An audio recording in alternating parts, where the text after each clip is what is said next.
two systems of Indian music, Hindustani and Karnataka. Bharat जैसे सांस्कृतिक रूप से समृद्ध देश में संगीत में अनेक रूप से विविधता दिखाई देती है।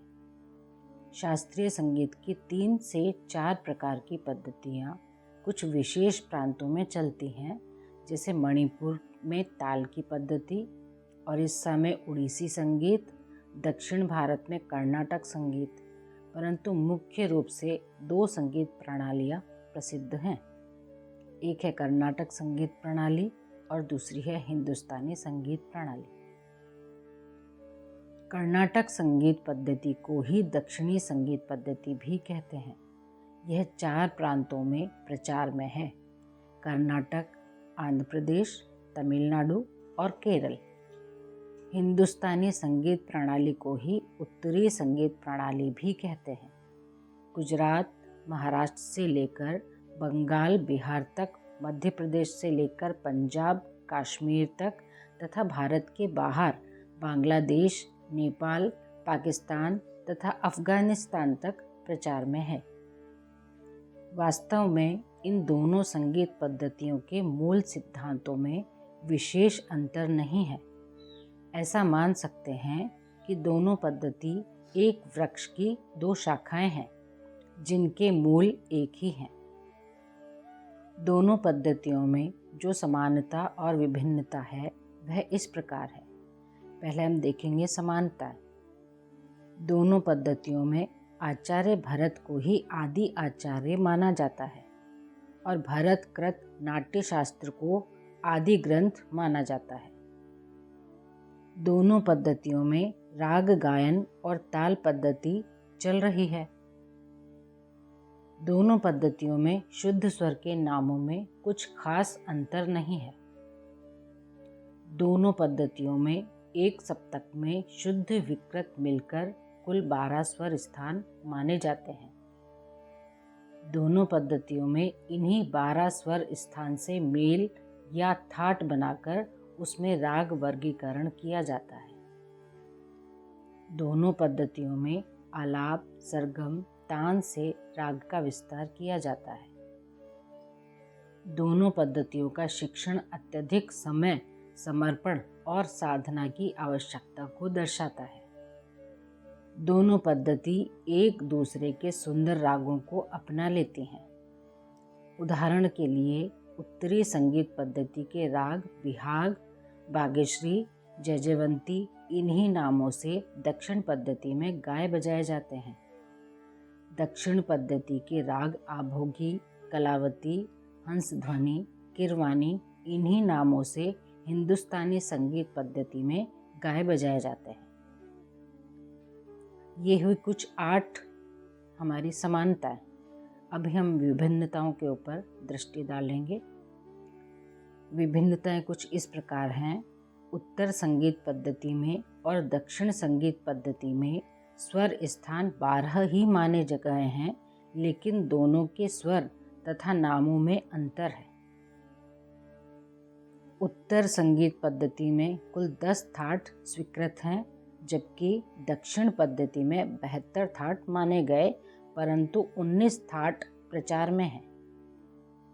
दक्षिण पद्धति की चीज़ें या बंदिश कन्नड़, तेलुगु, तमिल आदि भाषाओं में रचित हैं, जबकि उत्तर संगीत की बंदिशें ब्रज, हिंदी, पंजाबी, उर्दू, मारवाड़ी आदि भाषाओं में मिलती है।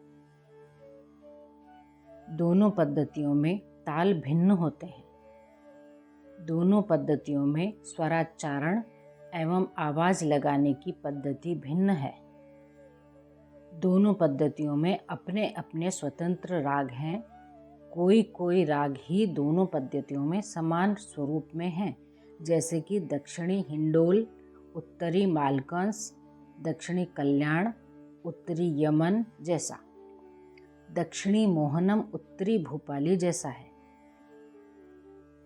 दक्षिण पद्धति के शुद्ध सप्तक को कनकांगी अथवा मुखारी मेल कहते हैं, जबकि उत्तर संगीत के शुद्ध स्वर सप्तक को बिलावल थाट कहा जाता है।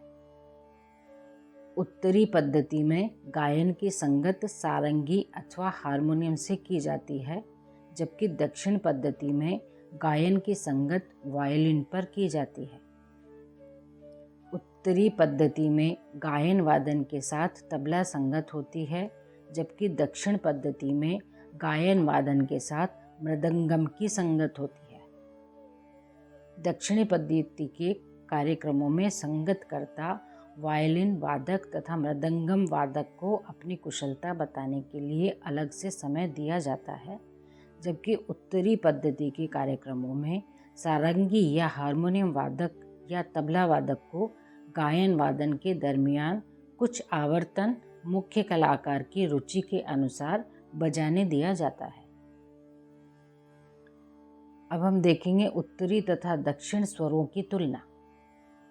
शुद्ध स्वरों के नाम इस प्रकार हैं: हिंदुस्तानी और कर्नाटकी। हिंदुस्तानी में षडज, वहाँ पर षडजम बोला जाता है। हिंदुस्तानी का ऋषभ ऋषभम हो जाता है, गांधार गांधारम हो जाता है, मध्यम मध्यमम हो जाता है, पंचम पंचमम, धैवत धैवतम, निषाद निषादम। 12 स्वर स्थान इस प्रकार हैं: हिंदुस्तानी स्वर और कर्नाटकी स्वर। हिंदुस्तानी सा या षडज, वहाँ पर षडजम हो जाता है। हिंदुस्तानी कोमल रे, वहाँ शुद्ध ऋषभम। हमारा शुद्ध रे, वहाँ चतुश्रुतिक ऋषभ या शुद्ध गांधार। हमारा कोमल ग, वहाँ पर षट श्रुति ऋषभ या साधारण गांधारम। हमारा शुद्ध ग अंतर गांधार हो जाता है उनके लिए। हमारा मध्यम उनका शुद्ध मध्यम होता है। हमारा तीव्र मध्यम उनका प्रति मध्यम हो जाता है। पंचम पंचम ही रहता है। कोमल धैवत, वहाँ पर शुद्ध धैवत हो जाता है। हमारा शुद्ध धैवत पंचश्रुति धैवत या शुद्ध निषाद हो जाता है वहाँ पर। कोमल निषाद हमारा, वहाँ पर षट श्रुति धैवत या कैशिक निषाद हो जाता है। और हमारा शुद्ध निषाद वहाँ पर काकली निषाद हो जाता है। हमारे कोमल रेध उनके शुद्ध रेध हैं और हमारे शुद्ध रेध उनके ग नी हैं। इसलिए उनके यानी कर्नाटक संगीत के स्वरों के अनुसार शुद्ध स्वर सप्तक इस प्रकार होगा, आप स्क्रीन पर देख सकते हैं।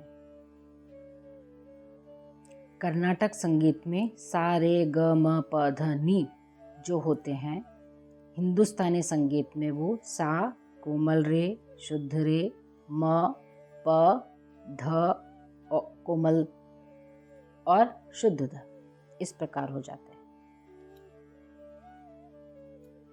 इस प्रकार कर्नाटकी शुद्ध सप्तक को दक्षिणी विद्वान मुखारी मेल कहते हैं। कर्नाटकी स्वरों में किसी स्वर को कोमल अवस्था में नहीं रखा गया है, अर्थात उनके शुद्ध स्वर ही सबसे नीची अवस्था में हैं। जब उनका रूप बदलता है अर्थात विकृत होते हैं तो वे और नीचे नहीं हटकर ऊपर की ओर जाते हैं। जैसे शुद्ध रे के आगे उनका चतुश्रुतिक रे आता है, उसी को वे शुद्ध ग कहते हैं। और शुद्ध ग के आगे साधारण ग, फिर अंतर ग नाम उन्होंने दिए हैं।